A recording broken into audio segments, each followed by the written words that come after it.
नमस्कार दोस्तों, चलिए जानते हैं हरियाणा की 50 फटाफट बड़ी खबरों को सिर्फ 10 मिनट में। लेकिन उससे पहले यह वीडियो आप किस जगह से देख रहे हैं हमें कमेंट में जरूर बताएं। गुरुग्राम में किसानों को सरकारी योजनाओं का लाभ लेने के लिए एग्रीस्टैक फार्मर आईडी अनिवार्य कर दी गई है। इस आईडी के जरिए किसानों का डिजिटल रिकॉर्ड तैयार होगा, जिससे फसल बीमा, सब्सिडी, मुआवजा और अन्य योजनाओं की राशि सीधे खाते में भेजी जा सकेगी। बिना आईडी लाभ मिलने में परेशानी आ सकती है। गुरुग्राम नगर निगम क्षेत्र में अब घरों से कचरा उठाने पर किसी भी तरह का शुल्क नहीं लिया जाएगा। नगर निगम का कहना है कि इससे आम नागरिकों को राहत मिलेगी और स्वच्छता व्यवस्था बेहतर होगी। पहले कचरा शुल्क को लेकर लोगों में नाराजगी थी, जिस पर कई बार शिकायतें दर्ज कराई गई थीं। गणतंत्र दिवस से पहले फरीदाबाद पुलिस ने सुरक्षा को लेकर सख्ती बढ़ा दी है। होटल में बिना आईडी ठहरे मेहमानों के मामले में होटल मालिक और प्रबंधक पर केस दर्ज किया गया है। पुलिस का कहना है कि नियमों का उल्लंघन किसी भी हालत में बर्दाश्त नहीं किया जाएगा। फरीदाबाद नगर निगम सदन की बैठक हंगामेदार रही। बैठक में विभिन्न मुद्दों पर जमकर बहस हुई। विपक्ष और सत्ता पक्ष के बीच तीखी नोकझोंक देखने को मिली। कई प्रस्तावों पर सहमति नहीं बन सकी, जिससे बैठक देर तक चली। फरीदाबाद में बाल विवाह के मामलों पर सख्त रुख अपनाया गया है। अधिकारियों ने कहा कि बाल विवाह में शामिल रिश्तेदारों और बिचौलियों को भी दंडित किया जाएगा। प्रशासन का कहना है कि समाज में इस कुप्रथा को खत्म करने के लिए कड़े कदम जरूरी हैं। फरीदाबाद नगर निगम कचरे से खाद बनाकर दोबारा उपयोग करने की योजना पर काम कर रहा है। इससे कचरे का सही निपटान होगा और पर्यावरण को फायदा मिलेगा। अधिकारियों के अनुसार इससे किसानों और बागवानी कार्यों के लिए खाद उपलब्ध कराई जा सकेगी। फरीदाबाद में प्लॉट खरीदकर खाली छोड़ना अब महंगा पड़ेगा। यदि तय समय में निर्माण नहीं कराया गया तो भारी शुल्क देना होगा। नगर निगम का कहना है कि इससे अवैध कब्जे और अव्यवस्थित विकास पर रोक लगेगी। शहर में नियोजित विकास को बढ़ावा देने के लिए यह कदम उठाया गया है। गुरुग्राम में अब टैंकरों के बजाय पाइपलाइन के जरिए पार्कों तक एसटीपी से ट्रीट किया गया पानी पहुंचाया जाएगा। इससे पीने के पानी की बचत होगी और हरियाली को बढ़ावा मिलेगा। नगर निगम के अनुसार इस व्यवस्था से टैंकरों पर खर्च कम होगा और पर्यावरण संरक्षण में मदद मिलेगी। गुरुग्राम यूनिवर्सिटी में आधुनिक डिजिटल लाइब्रेरी व्यवस्था शुरू की जाएगी, जिसमें हर किताब को ट्रैक किया जा सकेगा। छात्रों को ऑनलाइन सिस्टम से किताबें जारी होंगी और ई लाइब्रेरी की सुविधा भी मिलेगी। विश्वविद्यालय प्रशासन का कहना है कि इससे पढ़ाई आसान होगी और लाइब्रेरी प्रबंधन में पारदर्शिता आएगी। गुरुग्राम के ईएसआईसी अस्पताल में जल्द ही ब्लड बैंक की सुविधा शुरू होने जा रही है। इससे मजदूरों और आम मरीजों को खून के लिए भटकना नहीं पड़ेगा। अभी गंभीर मरीजों को दूसरे अस्पताल भेजना पड़ता है। ब्लड बैंक शुरू होने से आपात स्थिति में इलाज में तेजी आएगी। गुरुग्राम में नई पेयजल लाइन डाले जाने से करीब 80 इलाकों में पानी की समस्या दूर होगी। लंबे समय से लोग टैंकरों पर निर्भर थे। नगर निगम के अनुसार पाइपलाइन बिछने के बाद नियमित जल आपूर्ति शुरू की जाएगी, जिससे गर्मी के मौसम में लोगों को बड़ी राहत मिलने की उम्मीद है। गुरुग्राम अलवर हाईवे पर 3 किलोमीटर लंबा फ्लाईओवर बनाया जाएगा। इससे ट्रैफिक जाम की समस्या कम होगी और सफर आसान बनेगा। अधिकारियों के अनुसार यह फ्लाईओवर औद्योगिक और रिहायशी इलाकों को बेहतर कनेक्टिविटी देगा। परियोजना को मंजूरी मिल चुकी है और जल्द निर्माण शुरू हो सकता है। फरीदाबाद नगर निगम सदन की बैठक में सीनियर डिप्टी मेयर और फाइनेंस कमेटी के गठन को लेकर हंगामे के आसार रहे। राजनीतिक खींचतान के चलते माहौल गर्म रहा। बैठक में कई अहम फैसलों पर चर्चा हुई, लेकिन सहमति बनने में कठिनाई देखी गई। गुरुग्राम में अफोर्डेबल हाउसिंग प्रोजेक्ट आशियारा में देरी से नाराज खरीदारों ने प्रदर्शन किया। उनका कहना है कि तय समय पर फ्लैट नहीं मिलने से वे किराए और लोन का दोहरा बोझ झेल रहे हैं। खरीदारों ने प्रशासन से हस्तक्षेप कर बिल्डर पर कार्रवाई और न्याय दिलाने की मांग की है। खुले दरबार में पहुंचे लोगों ने रजिस्ट्री कराने और प्रॉपर्टी आईडी बनवाने की मांग रखी। लोगों का कहना है कि दस्तावेज पूरे न होने से वे सरकारी योजनाओं का लाभ नहीं ले पा रहे हैं। अधिकारियों ने शिकायतें सुनकर संबंधित विभागों को भेजी और समाधान के लिए समय सीमा तय की। छुट्टियों के बाद स्कूल खुलने पर कक्षाओं में रौनक तो लौटी, लेकिन ठंड की वजह से करीब 30% बच्चे स्कूल नहीं पहुंचे। शिक्षकों के अनुसार सुबह ठंड अधिक होने से छोटे बच्चों की उपस्थिति कम रही। अभिभावक भी बच्चों की सेहत को लेकर सतर्क नजर आए। कोयला भट्ठी जलाने पर प्रदूषण फैलाने के आरोप में 3 रेस्टोरेंटों के खिलाफ कार्रवाई की गई। जांच में नियमों का उल्लंघन पाया गया, जिसके बाद जुर्माना लगाया गया। प्रशासन ने स्पष्ट किया कि प्रदूषण फैलाने वालों के खिलाफ आगे भी सख्त कार्रवाई की जाएगी और लगातार निगरानी रखी जाएगी। जेंसोल मामले में प्रवर्तन निदेशालय ने बड़ी कार्रवाई करते हुए जग्गी के DLF कैमेलियाज और मैग्नोलियाज स्थित आवासों को कुर्क किया है। यह कार्रवाई मनी लॉन्ड्रिंग जांच के तहत की गई। ईडी का कहना है कि मामले में अन्य संपत्तियों की भी जांच जारी है। महंगे फ्लैटों में सुविधाओं के नाम पर किए गए फर्जी दावों का मामला सामने आया है। रिपोर्ट के अनुसार इलाके में मोबाइल नेटवर्क जैसी बुनियादी सुविधा भी नहीं है। युवराज की मौत के पीछे भी सुविधाओं की कमी को बड़ी वजह बताया जा रहा है। मामले ने रियल एस्टेट दावों पर सवाल खड़े किए। गुरुग्राम में DLF फेज 1 से 5 तक अब DTP का अधिकार क्षेत्र लागू होगा। 1975 एक्ट के तहत अवैध निर्माण पर कार्रवाई की जा सकती है। अधिकारियों के अनुसार नियमों के उल्लंघन पर बुलडोजर एक्शन भी संभव है। इससे क्षेत्र में बिल्डिंग नियमों का पालन सुनिश्चित होगा। गुरुग्राम में नुक्कड़ नाटक के जरिए सड़क सुरक्षा को लेकर लोगों को जागरूक किया गया। कलाकारों ने हेलमेट पहनने, सीट बेल्ट लगाने और ट्रैफिक नियमों का पालन करने का संदेश दिया। कार्यक्रम का उद्देश्य सड़क दुर्घटनाओं में कमी लाना और लोगों को जिम्मेदार नागरिक बनाना रहा। सर्दियों की लंबी छुट्टियों के बाद स्कूल खुलने पर 70 से 80% छात्रों की उपस्थिति दर्ज की गई। शिक्षक धीरे धीरे संख्या बढ़ने की उम्मीद जता रहे हैं। स्कूलों में पढ़ाई के साथ साथ गणतंत्र दिवस की तैयारियां भी शुरू कर दी गई हैं। बच्चों में उत्साह देखने को मिला। युवराज मेहता की पोस्टमार्टम रिपोर्ट में सामने आया है कि उनके फेफड़ों में करीब 200 ml फ्लूइड भरा था। डॉक्टरों के अनुसार इससे सांस लेने में गंभीर परेशानी हुई। रिपोर्ट आने के बाद परिजनों ने पूरे मामले की निष्पक्ष जांच की मांग की है। पुलिस जांच में जुटी हुई है। गणतंत्र दिवस की तैयारियों को लेकर स्कूल खुलते ही स्टेडियमों में रिहर्सल शुरू कर दी गई है। छात्र परेड और सांस्कृतिक कार्यक्रमों का अभ्यास कर रहे हैं। प्रशासन ने सुरक्षा के पुख्ता इंतजाम करने के निर्देश दिए हैं। शिक्षकों की निगरानी में रोजाना अभ्यास कराया जा रहा है।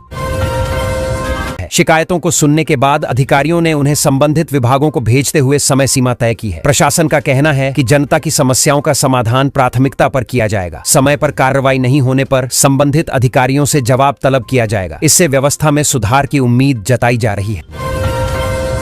नितिन नवीन को भाजपा का नया राष्ट्रीय अध्यक्ष चुना गया है। नामांकन प्रक्रिया पूरी होने के बाद उनके निर्विरोध चुने जाने की घोषणा हुई। पार्टी नेताओं ने इसे संगठन के लिए मजबूत नेतृत्व बताया है। उनके सामने आगामी चुनावों और संगठन विस्तार की बड़ी जिम्मेदारी होगी।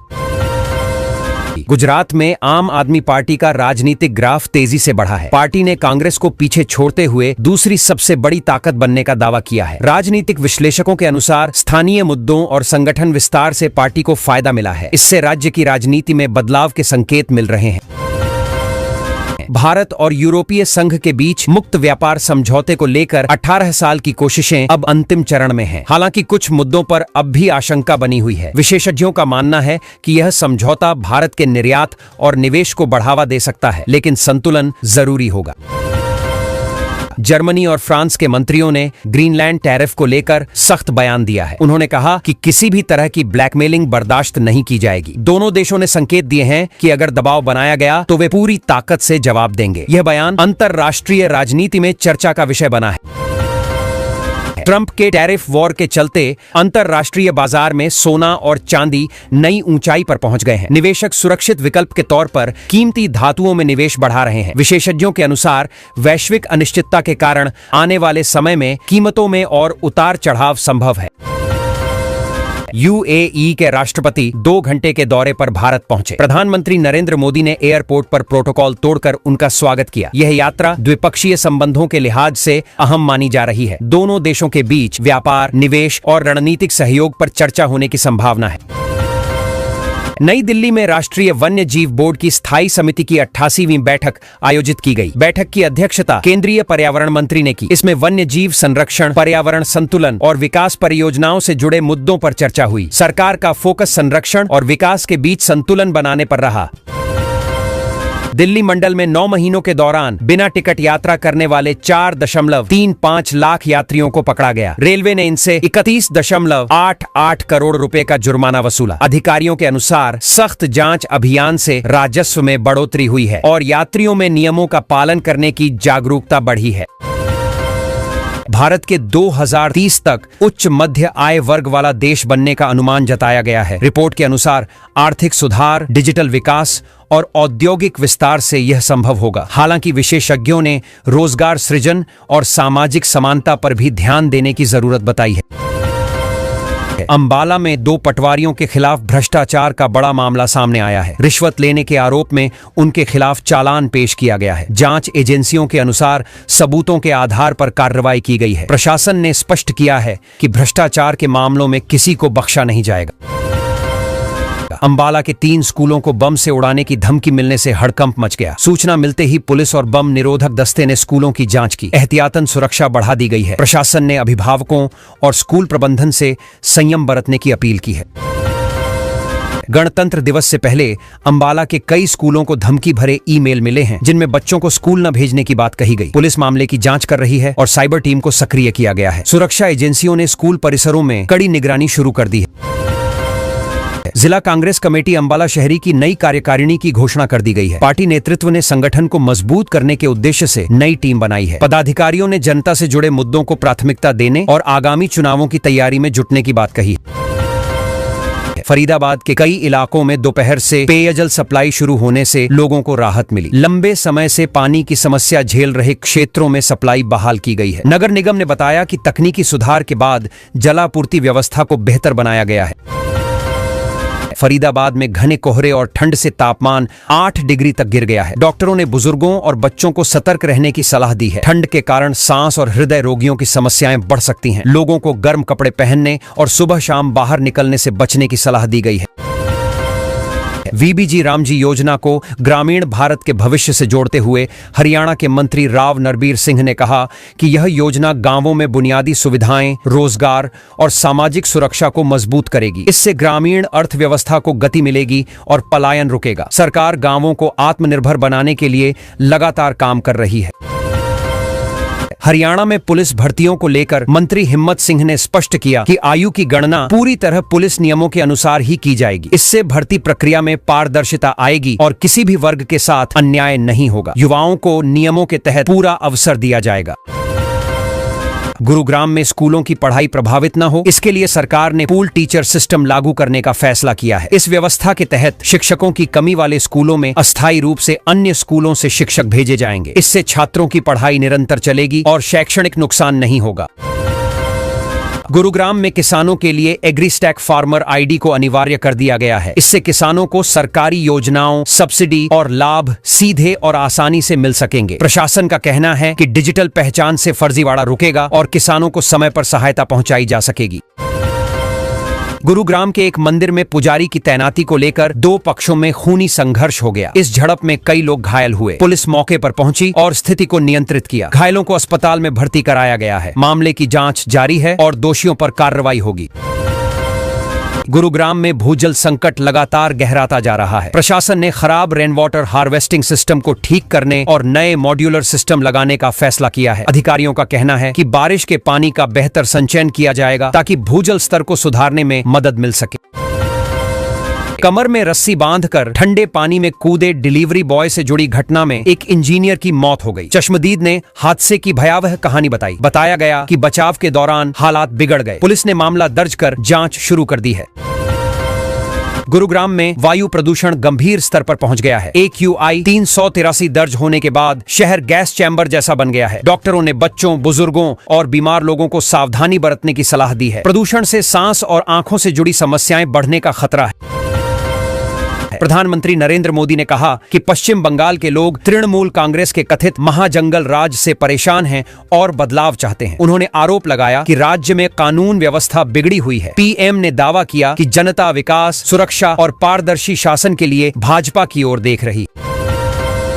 कांग्रेस नेता दीपेंद्र हुड्डा ने कहा कि हरियाणा की नौकरियों में हरियाणवी युवाओं के अधिकार और हितों को प्राथमिकता दी जानी चाहिए। उन्होंने सरकार से मांग की कि स्थानीय युवाओं को रोजगार में पूरा अवसर मिले। हुड्डा ने कहा कि बेरोजगारी प्रदेश की सबसे बड़ी समस्या बन चुकी है। सोहना भिवाड़ी नेशनल हाईवे की हालत पर सवाल उठाते हुए बताया गया कि 13 किलोमीटर का सफर तय करने में 4 घंटे लग रहे हैं। 9 महीने बाद भी सड़क गड्ढों से मुक्त नहीं हो पाई है। खराब सड़क से लोगों को भारी परेशानी, समय और ईंधन की बर्बादी झेलनी पड़ रही है। गुरुग्राम में अभिनेता अनुपम खेर ने एक सिक्योरिटी गार्ड को स्मार्टफोन गिफ्ट किया। इस पहल की लोगों ने सराहना की। अनुपम खेर ने कहा कि मेहनत करने वाले लोगों का सम्मान जरूरी है। गार्ड ने खुशी जताते हुए कहा कि यह फोन उसके लिए बहुत मददगार साबित होगा। गुरुग्राम में किसानों को सरकारी योजनाओं का लाभ लेने के लिए एग्रीस्टैक फार्मर आईडी अनिवार्य कर दी गई है। इस आईडी के जरिए किसानों का डिजिटल रिकॉर्ड तैयार होगा, जिससे फसल बीमा, सब्सिडी, मुआवजा और अन्य योजनाओं की राशि सीधे खाते में भेजी जा सकेगी। बिना आईडी लाभ मिलने में परेशानी आ सकती है।